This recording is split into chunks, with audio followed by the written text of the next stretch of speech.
Welcome to our channel. In this session, we will discuss the concept of interconnection structures. In a multiprocessor system, we have multiple number of CPUs, multiple number of input-output processors and memory modules. Now, we need to establish the communication between these components to provide the data transfer. Now, what are the different ways of establishment? Mainly, we are following 5 types. The first one is a time shared common bus. Second one, multi-port to memory. Third one, crossbar switch. And the fourth one, multi-stage networking. And the fifth one, hypercube structure. Now, in this session, we will discuss each and every one in detail. Coming to the first one. What is the first one? First one is a time shared common bus. Here the name specifies, here you are using only one single bus that is shared by multiple number of processors, that is CPUs. That is CPU1, CPU2, multiple number of CPUs connected to this common bus. Here what happened? Only one processor at a time can use the bus. If more than one process request for the bus, obviously a conflict occur and the bus controller resolve the conflict based on the priority mechanism. The procedure is very simple. First, the processor check the availability of the bus. If the bus is available, simply it places the command and address of the bus. If the destination also accepted the request, it performs the data transfer between the processor and the memory. What is the main problem? The performance means only one transfer is performed at a time. Obviously, the performance of the system is degraded. So, to overcome this problem, that is, instead of using single bus, we are moving to the second approach. Second approach is multiple memory port address. Memory port address. In this, multiple number of ports are assigned to each memory module. In the simple sense, each processor is connected to a memory module by using separate buses. That is, each processor has a dedicated path to the memory module. Observe the CPU1. This is the path from CPU1 to memory module. The path from CPU1 to module 2, CPU1 to module 3, CPU1 to module 4. Similarly, CPU2, CPU3, CPU4. Each processor has a dedicated path to the memory module. Whenever a process requests for the memory, that corresponding bus is enabled and the data transfer is performed between the memory and the processor. Now, what is the advantage? Compared to previous approach, the performance is high. Why? Simultaneous access is possible. Suppose CPU1 access this module, CPU2 access this module. Simultaneous access is possible, but the disadvantage is more hardware is required. That is, observe, multiple number of cables are required. That is the main disadvantage of multi-port memory modules. Multi-port memory address mapping. Now, third approach. The third approach is crossbar switch.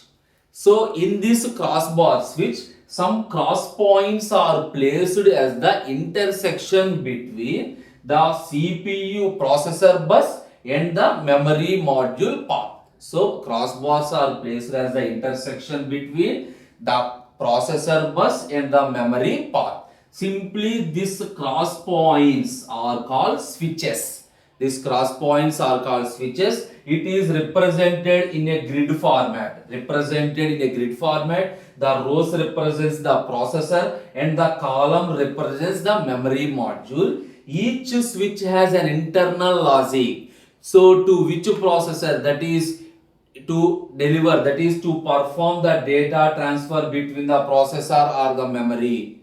between the processor and the memory, the data communication is established by using the switch. For example, if you want to perform data transfer between the CPU and this module, this switch is enabled. This switch is enabled. The remaining switches are disabled. If more than one processor request, internally it contains the priority logic also. Now what is the advantage of this approach? High performance, simultaneous access to the memory module.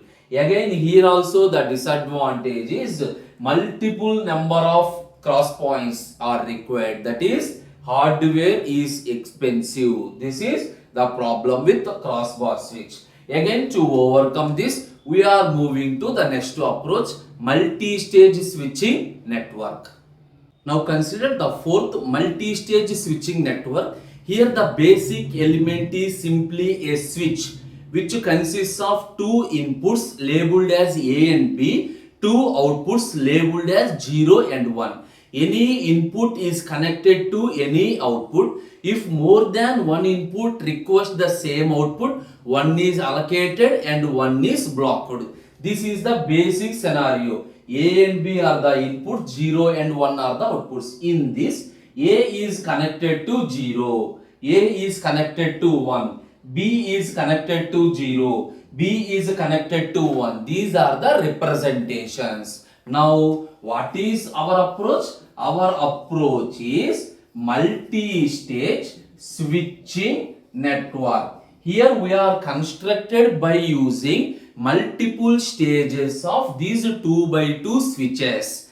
The binary address of the destination specifies the path from particular input to the output. Simply, the first bit specifies the output at the first stage, second bit specifies the second stage, third bit specifies the third stage. Consider one example. We have two processes P1 and P2 and these are the possible 8 outputs. Why? Here I am using a 3-stage system, 1, 2, 3. If you have using a 3-stage system, 2 cube, so total 8 possible. For example, if I need 1, 0, 1, how the routing is happened? The first bit, assume process P1 first to move to, what is the first bit? 1. Move to the path 1.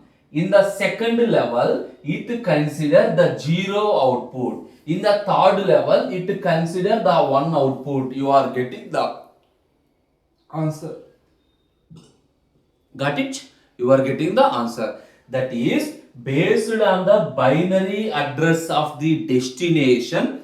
We are reached to the corresponding destination. This is a multi-stage switching. The advantage is direct communication.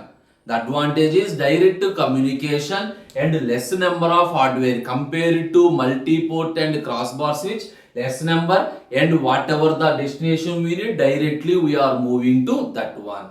Next we are moving to the last approach, Hypercube system.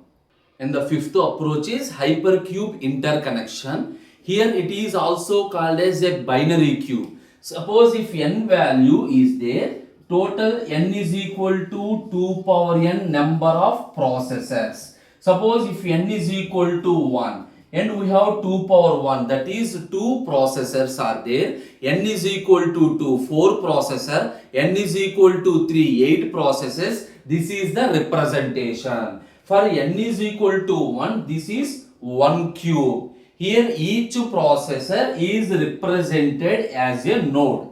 Each processor is represented as a node. Each node connects to n neighbor nodes, and the main thing is the node differs from the neighbor node with 1 bit of the address. Suppose here this is connected to this one, the address difference is 1 bit. So in this node, observe here 0, 0, the addresses of the neighbors differ by only 1 bit. 0, 0, 0, 1, only one difference. 0, 0 to 1, 0, 1 bit of difference. 0, 1 to 1, 1, 1 bit of difference. For For example, if you want to move from 0 0 to 1 1, direct connection is not possible. You need to follow two links. One is from 0 0 to 0 1 and then 0 1 to 1 1, or 0 0 to 1 0 or into 1 1. That means we are moving with the bit difference of only 1 to reach the destination. This is a 3-cube structure. This is a 3-cube structure. Here also 0 0 0. So 0 0 1. Here the bits are differ by only 1. Suppose this is 0 1 0. The only one difference. This is 0 1 1.